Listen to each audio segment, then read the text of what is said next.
Hey y'all, thank you so much for tuning in today. I'm your host, Lynz Piper-Loomis with I Am Silent No More.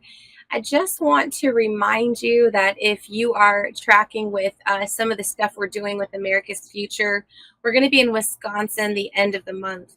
And I'm going to go ahead and just get all of my personal little things out of the way in this first little introduction. I want to make sure that those of you who are supporting investigations I'm doing, even if you don't know what they are because they're behind the scenes, you can actually go to my website, lynz.co, and contribute either a monthly reoccurring small contribution, or you can make a one-time contribution. You can also go to America's Most Secure Mobile Network, ifani.com/lynz, and switch over to a network that actually will, protect your identity in the event of like a SIM swap.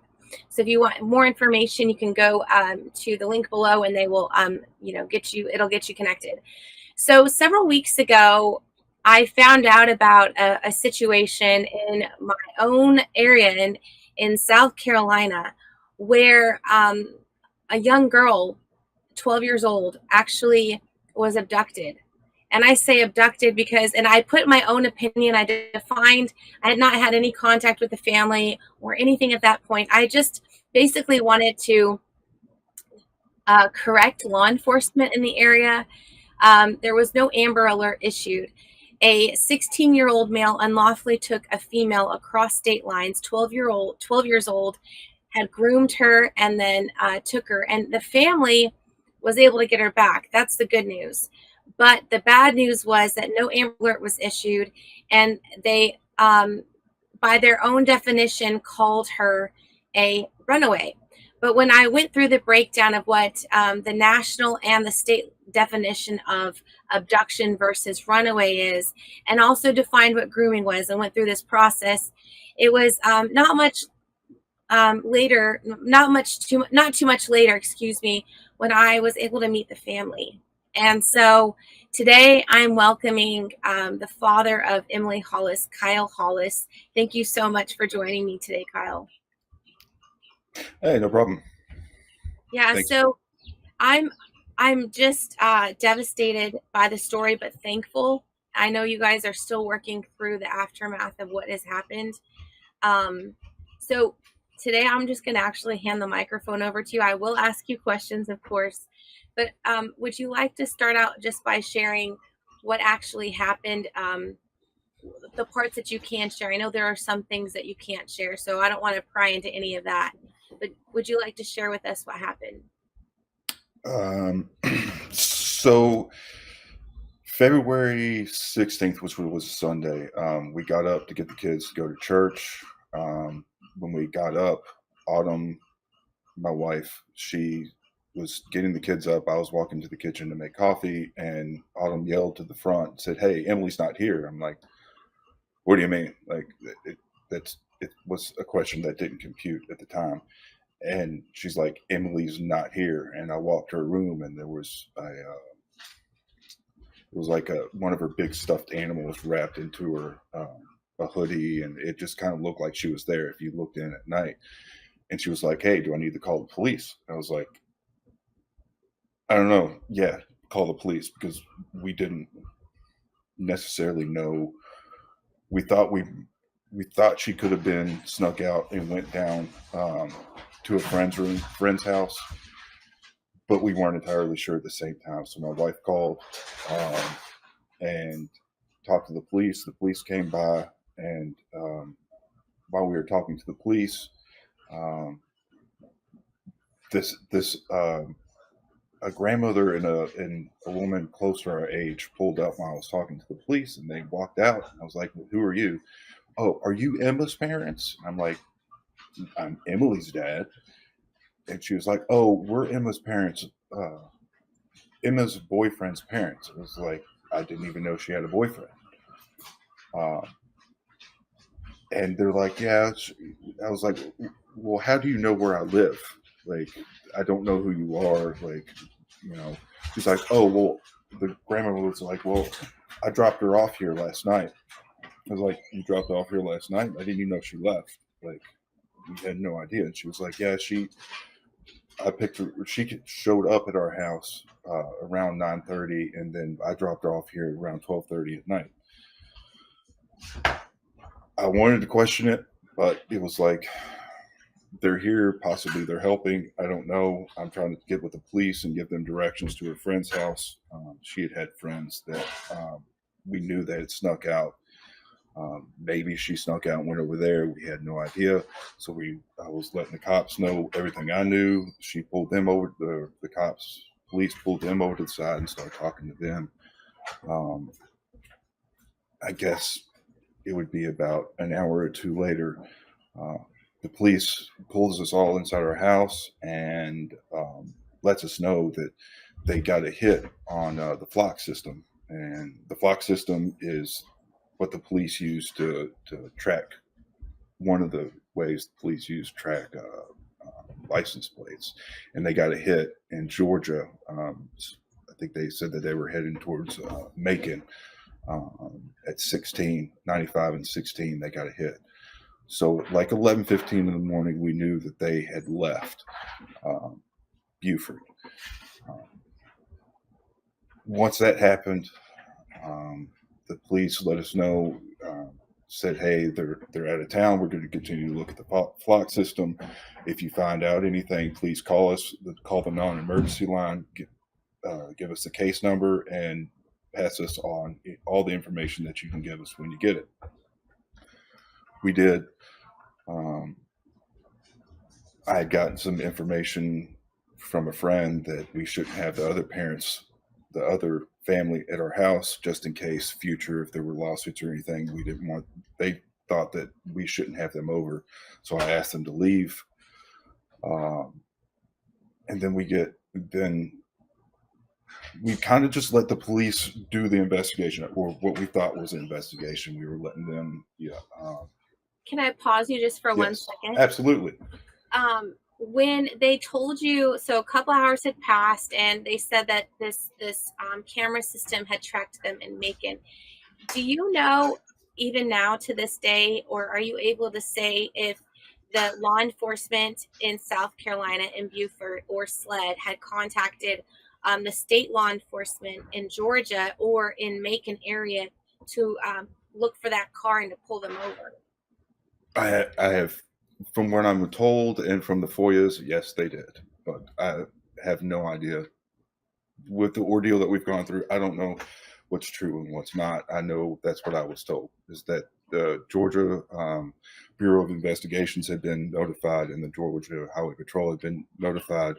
The family had said that maybe he was going to Tennessee, Clark County, because that's where they had family. And so they said that they had notified Clark County Sheriff's Office. They had notified the specific town, the city's police, and let them know to be on the lookout for the vehicle. That's what we were told. But as far as did it actually happen, I can only assume it did, because that's, for all intents and purposes, I can't say if it did or didn't. So you're thinking along the lines during this time that they're actually starting an investigation. Correct. They're doing what they need to do. And what did you find out? So it's kind of a long story to get to the point that when I found out. Later that day, Sunday, they got another hit in Jacksonville, that the vehicle had been spotted 2 times in Jacksonville, around University Boulevard and Beach Road. I think Beach City Road. They had gotten 2 hits. So we knew that they were in Jacksonville around 1:15 in the afternoon, 3 o'clock in the afternoon. After that, we really didn't hear from the police. We didn't get any updates. We were assuming the police assumed the police were doing their job. Autumn and I kind of talked that night, if we didn't get anything, that we were going to start Monday morning really doing our own investigation, looking into things. So Sunday, my wife had gotten a hold of the National Missing and Exploited Children. She had contacted other couple nonprofits, and then we went to bed. Well, we attempted to sleep. I stayed up. I kept the front door open pretty much 24 hours a day, and I just kind of sit in the living room waiting, hoping that she would show up in the middle of the night. But I digress. Monday morning,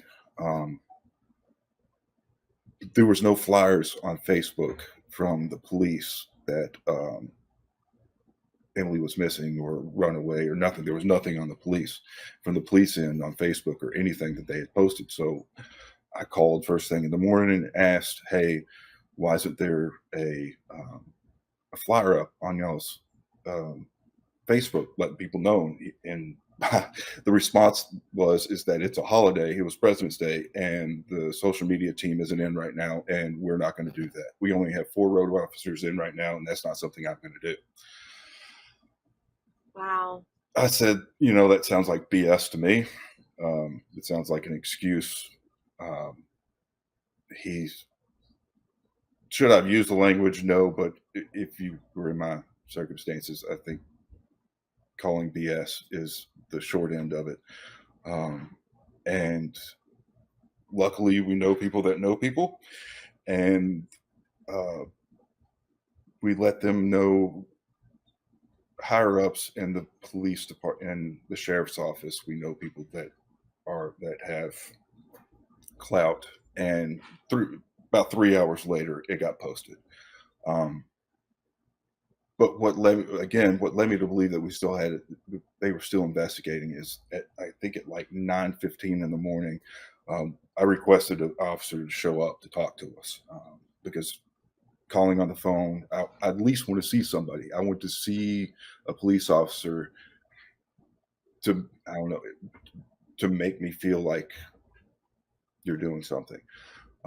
He showed up, and it was the same officer that I talked to on the phone, and he told me that I asked him if this is being investigated. Are they doing an investigation? And I was told by the officer that it had been handed off to a team of investigators. So again, I can only go off of what I've been told. We thought it was being investigated, so I was going to let them do their end. We had basically set up a command center at our house.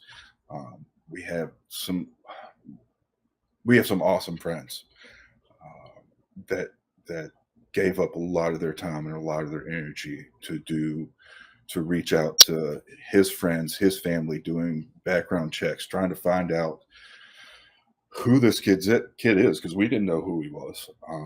We had found a way to hack our daughter's Snapchat, so I was able to look at her old Snapchats and find out what had been going on before they left, because their Snapchat pretty much had shut down, both of theirs, since they had left. But I was able to go through. I know it deletes. It's supposed to delete, but you can pay for premium, which I don't have.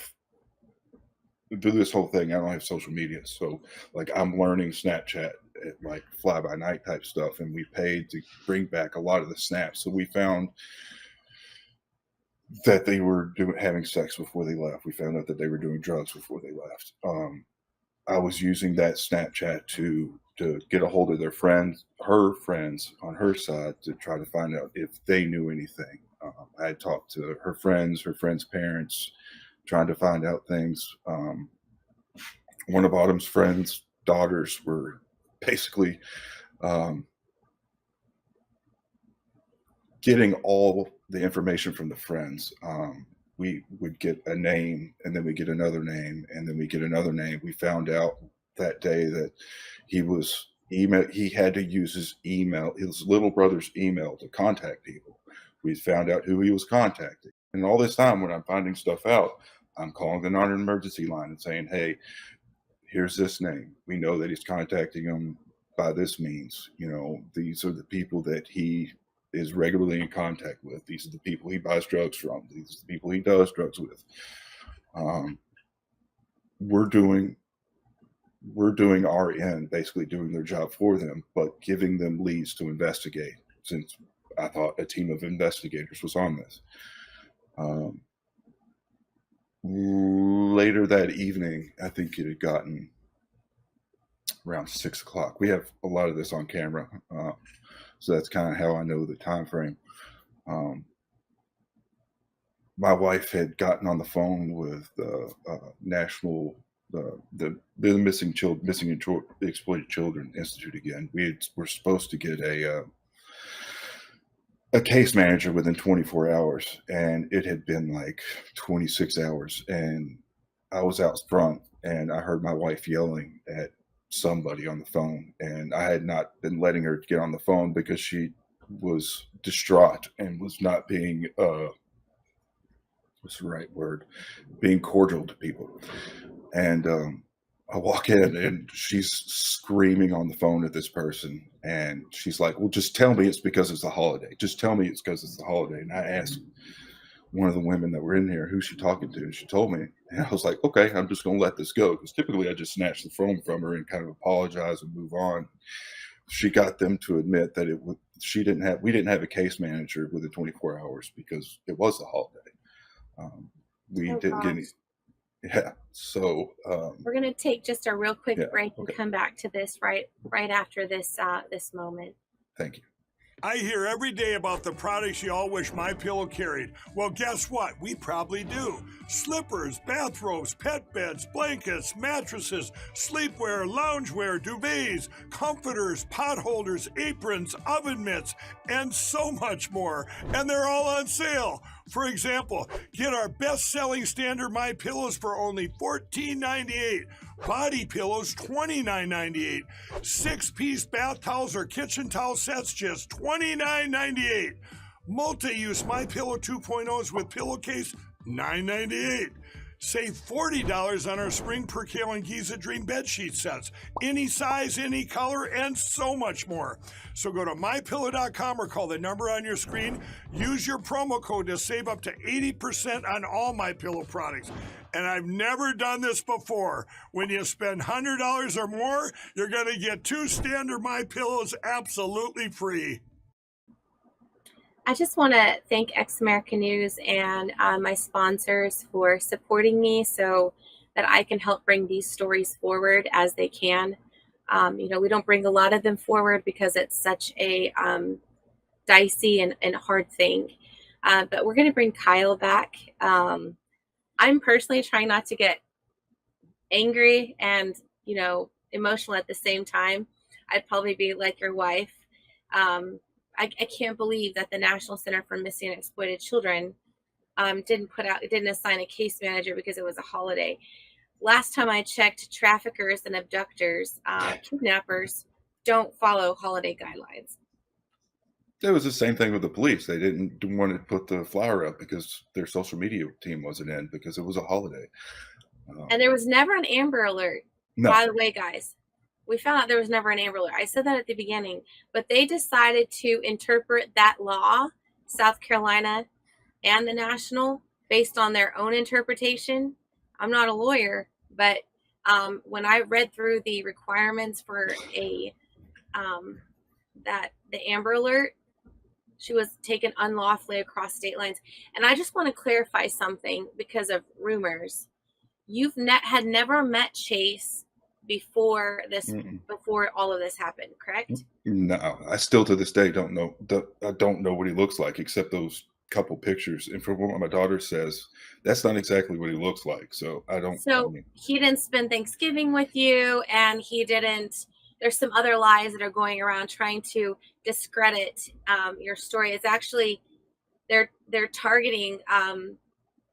I'm not going to even go into it, but I'll let you decide if you want to share that. But there's people intentionally going around spreading misinformation to try to discredit what happened. So you also didn't go to any athletic events or anything like that, correct? So we went to a Savannah Bananas game last night, but our first time actually going was 3 weeks ago. And as far as I know, as of, what was it, Monday or last Monday, Tuesday, he's still in DJJ. So there's no way he has been anywhere with us.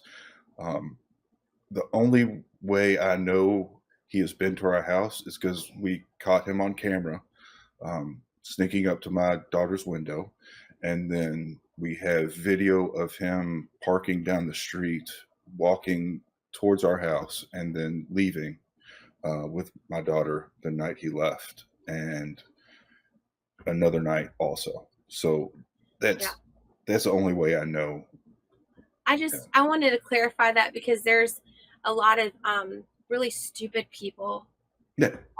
I'm just going to use the word stupid that are spreading these lies, and people that are even targeting you guys in a very unlawful way. We'll just leave it there. But I want to go back to that part where you said that we found out that the National Center for Missing Exploited Children had not filed a case. How long did it take, or a caseworker? How long did it take for y'all to get a caseworker from them? No, the next day. The day after the holiday. On Tuesday. Yes. And how many days total was she gone from Sunday morning? 3.5. So basically, by the time that, like, a day after she was found, you didn't get a caseworker until then, like the day before. No. So we called, or my wife called on Sunday, and then Tuesday we got a case manager, and then Wednesday she was found. Okay. So up until this point, you think there's a team that's investigating this in Beaufort, yes. And what do you find out? So after that phone call, I was like, I need an update. You know, I've been calling and giving information to law enforcement. I've been letting them know everything. And I'm like, you know what, if they're giving this kind of answer for the National Missing and Exploited Children, then I want to hear what they have to say if they're giving an update. And I call, the same, hey, this is William Hollis, case number, whatever, and I need to speak with an officer. I have information. I get a hold of the officer, and I'm like, hey, do you have, I've been calling and giving information all day. Do you have any updates for me for anything that I've given? And I was told, nope, I don't got anything.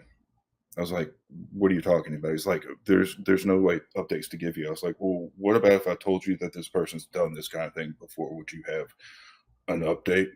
And he was like, no, this is not my case, and I don't have anything to do with this. I can't tell you anything. I don't know.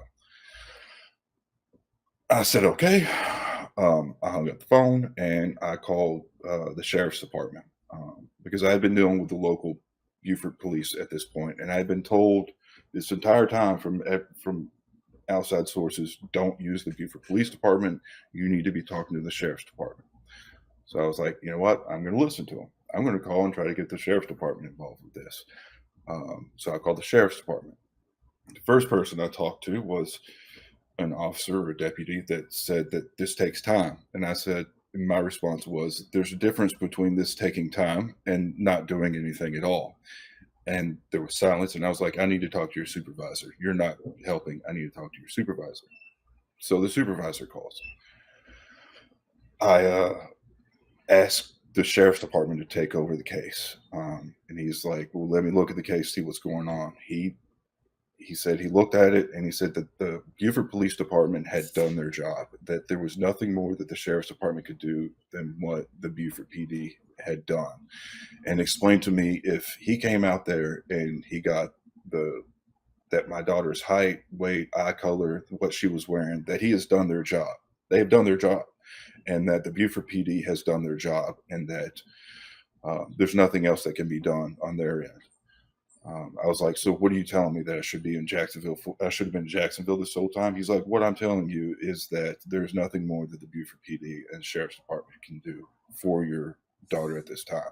I said, so you're telling me that I should have been in Jacksonville this past 2 days, because this was Monday night. He's like, basically, you should be talking to Jacksonville right now.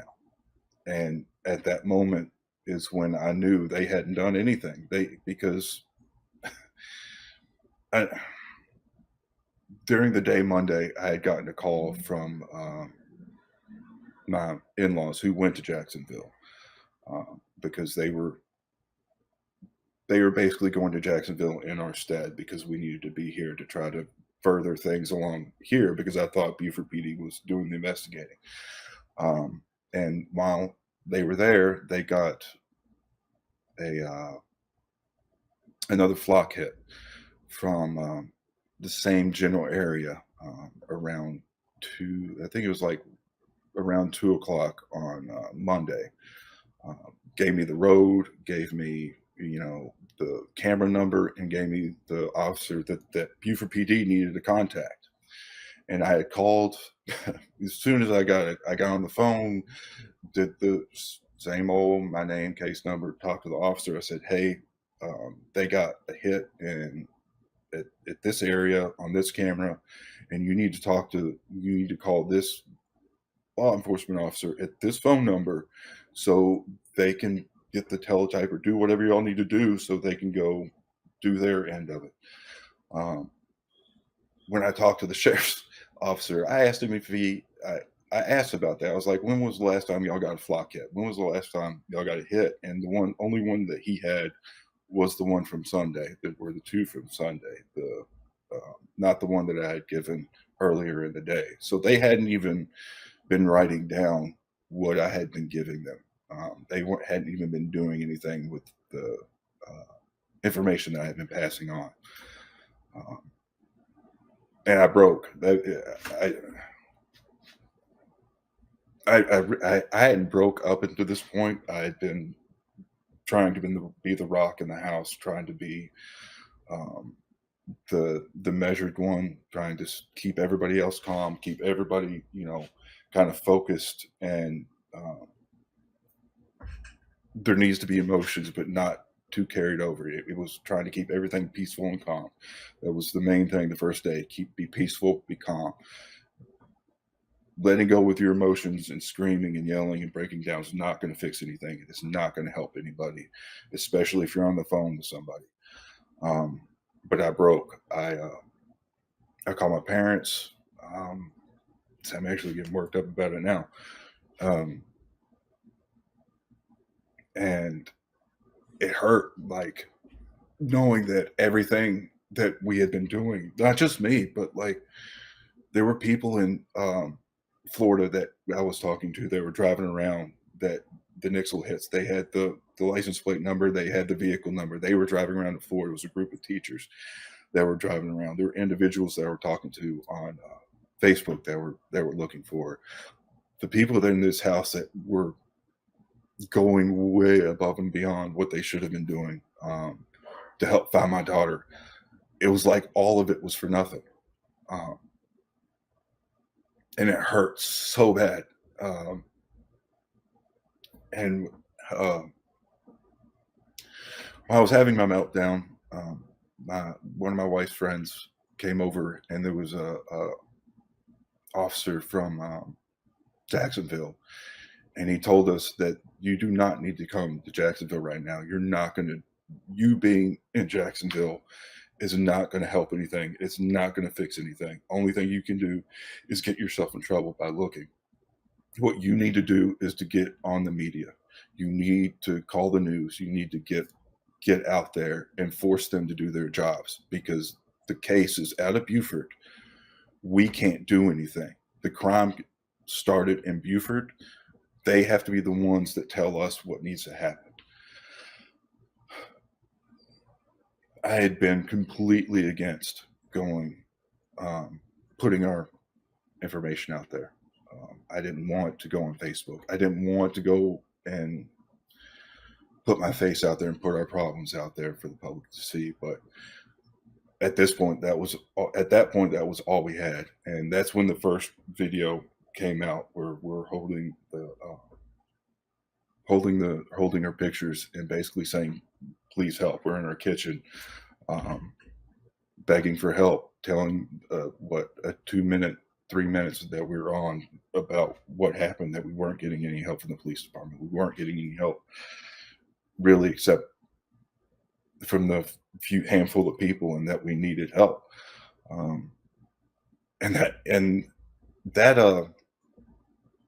was it was a good thing in the end.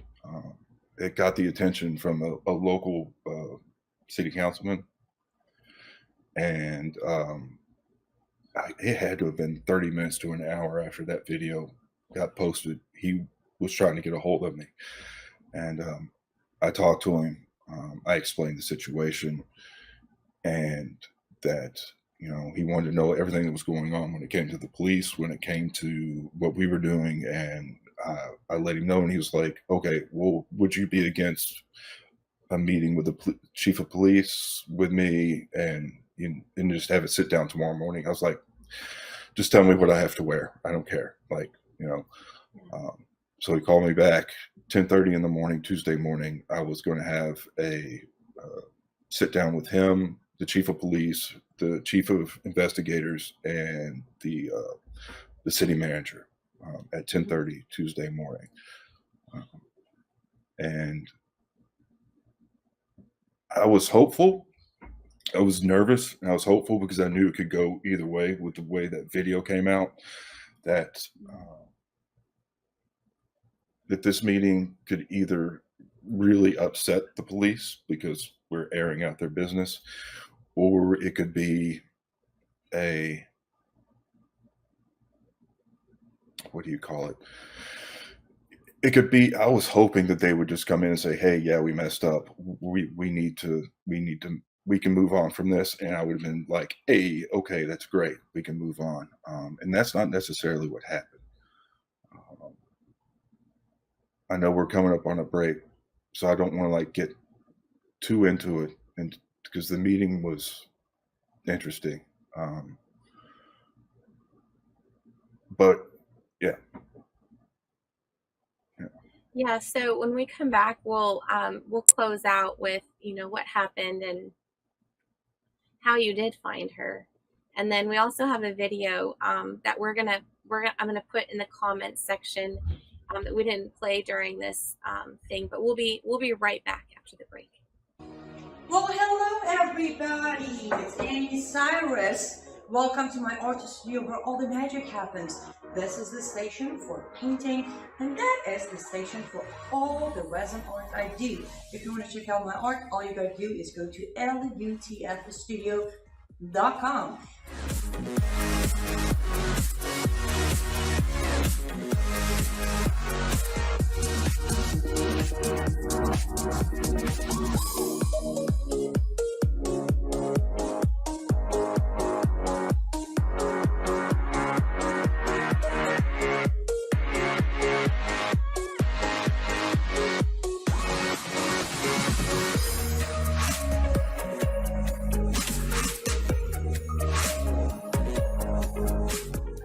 Finish this painting, but I'm sure, or at least I hope, I'll see you at lutfstudio.com.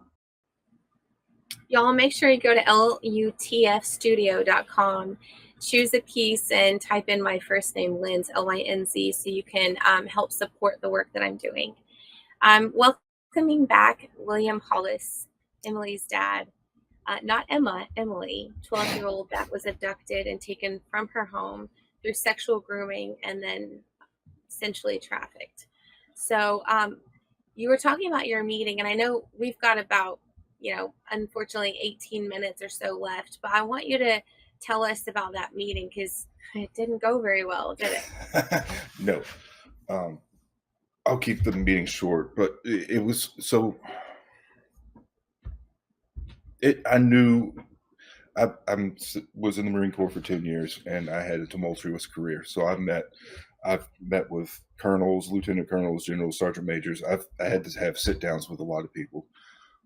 So when we sat down when the councilman and myself sat down at the table, the city manager came in first, and he came and he shook my hand and said, "I'm sorry for what you're going through. I hope we can find some resolution." And when the police chief and the chief of investigators came in, they just kind of came in and did a right face and then did a left face. It was like they didn't even recognize my existence. And I was like, you know what? Game on. I know what this is. And they came down, they sat down, and the police chief looked at me and was like, "I'm sorry you're going for this." And that was it. I was like, okay, I've played this game before, and and that's just kind of how it went. It was it was I should not have basically called them at all, and they told me that I should have called Jacksonville the entire time with all the updates that I had. My response was, so all the people that he's been talking to, I should have told them, and they would have sent somebody down to investigate. And they're like, no, they're not going to do that. I'm like, yeah, that's why I'm calling y'all, to let y'all know all the local stuff. Um, I, the councilman said, the councilman was like, I've been in contact with the boy's parents, and they're willing, the boy's mom and his uncle, they're willing to get on a conference call right now and say that Emily is in imminent danger, that she is not safe. Would that make a difference on the Amber Alert? The police chief said no.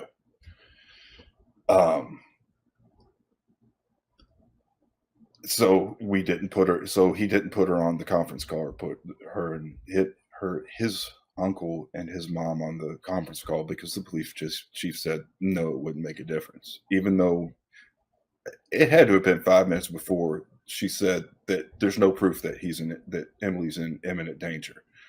How would they know? Because they didn't do anything. That was part of my point when I was there. I mean, we were there for 2 hours, so trying to pull up 2 hours in like a couple minutes is, yeah.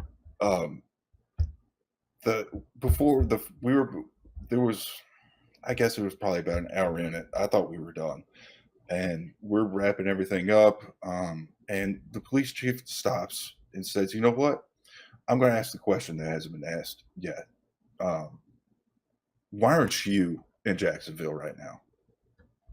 I was like, I don't know, to have meetings like this with you. She was like, no, why are your in-laws in Jacksonville trying to put pressure, and why aren't you there right now? If it was me, I would be in Jacksonville right now. And then she looked at the councilman and was like, would you be in Jacksonville right now? He said yes. She pointed to the city manager and was like, would you be in Jacksonville right now? And he said yes. Pointed to the chief of investigators, said, would you be in Jacksonville right now? He said yes. So again, why aren't you in Jacksonville? I was fuming, and I was trying to remember because we made the decision that we should not go to Jacksonville, and it was when we talked to it wasn't the Missing and Exploited Children, it was a different organization, because we had asked Sunday night, do we need to go to Jacksonville? And they told us no, because there's no proof saying that she's going to stay in Jacksonville. So you go to Jacksonville, they're not there, they're somewhere else. Then what are you going to do? You're going to have to go somewhere else. You need to stay home and continue to do your investigating at home, and have other people go that you know and trust, and go. And the chief looked at me and was like, oh, that makes sense. So this cold, heartless woman is still sitting in her little pompous pulpit. Yeah. And these individuals, even though we demanded their resignations. So how did you end up, this, because for time's sake, how did you end up at this meeting? I'll put that clip down in the comments after this airs, so you can actually, hear, because they actually have a audio clip of this. But what ended up, how did you find her? Like, how did you get her? Tell us about how that happened. So Wednesday morning, again, I'm juggling 2 phones the whole time. I have my phone and my wife's phone, because she's still not able to touch her phone without yelling at somebody. I get this message that says, hey, we just saw the vehicle, a white Toyota 4x4 on the side of the road in Jacksonville. I was like, hey, have you contacted Beaufort PD yet? He said, no, we're trying to find the number. So I send him the number. Like, I think it was like 10-15 minutes later, she texted me back and was like, they transferred us 3 times, saying they didn't know what we were talking about, but I finally talked to somebody. I was like, okay. So not 100% if they talked to the right person, knowing from before that, they didn't even write down what I said. Maybe they didn't act on what this woman said. I called and they were like, "Are you talking about the one at the mile marker?" And I was like, "Yes." "Oh, we've already told." I was like, "You know what? I'm just doing my due diligence, making sure that the information got passed on." And by the grace of God, that was them at the side of the road. This woman that found her, or the family that found him, were on vacation, coming back from vacation from St. Augustine. They had seen the missing flyer that my wife had done, that put it on Bridges, which was the school Emily was going to, the charter school. They had seen that post, and they had done some praying before they left, hoping that they, praying to God, hopefully they saw the vehicle, and they did. So it was a family from my daughter's school that she was going to that found them. And they had just transferred that semester to Bridges. And before, their child was at Coosaw Elementary, which is what my son goes to, and it was in the exact same class as my son. So it was like this. They were meant to find her. Divine intervention by divine. God. I mean, it was divine information. Because too many coincidences, like all those things, like way too many coincidences for anything to be other than divine. So that is how she was found. Is they contacted the Beaufort PD. Beaufort PD contacted the Highway Patrol, and the Highway Patrol, funny enough, walked up to the vehicle and said, "Hey, y'all out of gas?" And they're like, "Yeah." Hey, the police officer was like, "Just get in the back of the vehicle and we'll go and get you some gas." So they willfully got into the back of the vehicle, because that's what kids would do.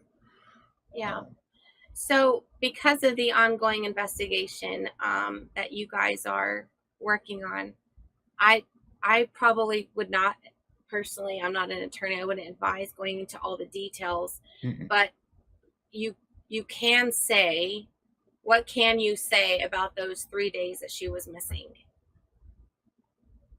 Maybe what happened to her, or she was on drugs. She was high on crack the entire time. Just quick pause, real quick, guys. A lot of times when girls or boys are sexually groomed, they're given drugs and they break them sexually or in other ways to basically break their spirit so that they can use them as a commodity. And so this was not a runaway case, because a 12-year-old does not have the understanding in their mental capacity to understand what's happening. But the grooming takes place usually through social media, Snapchat. It sounds like this is what happened. So I just wanted to say that really quick so that there's no shame and condemnation on her. And so are you able to say any more about those 3 days? What happened to her besides being drugged? So really, we don't have, the police do not have to investigate what happened locally. There is an investigation going on in Jacksonville about what happened there. She was on drugs while she was there.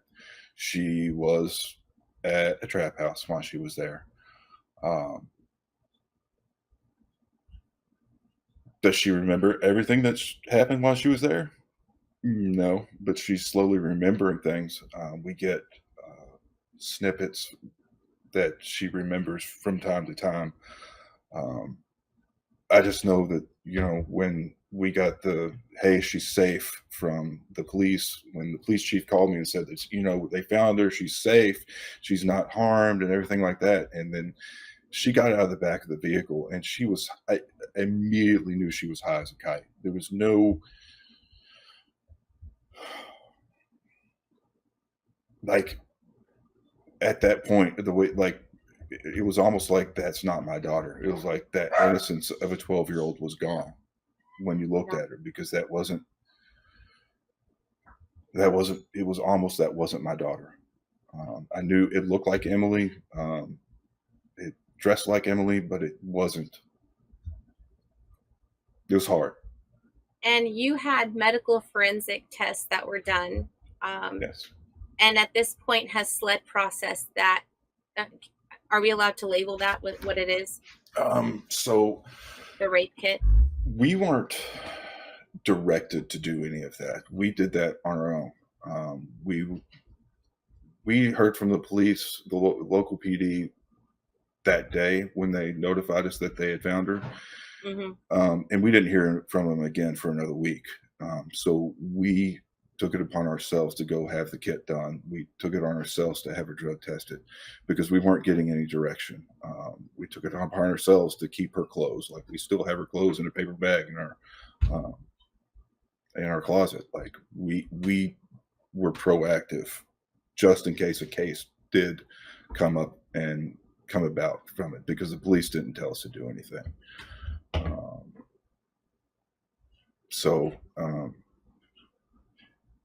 Yeah, it's, she's back now. She's doing a lot better. She's kind of like me. She doesn't like to show emotion. She doesn't like, she wants to be guarded. And I guess that's her new way of doing things, is to guard herself, is by not feeling and not emoting about it, if that's a real word. So Yeah.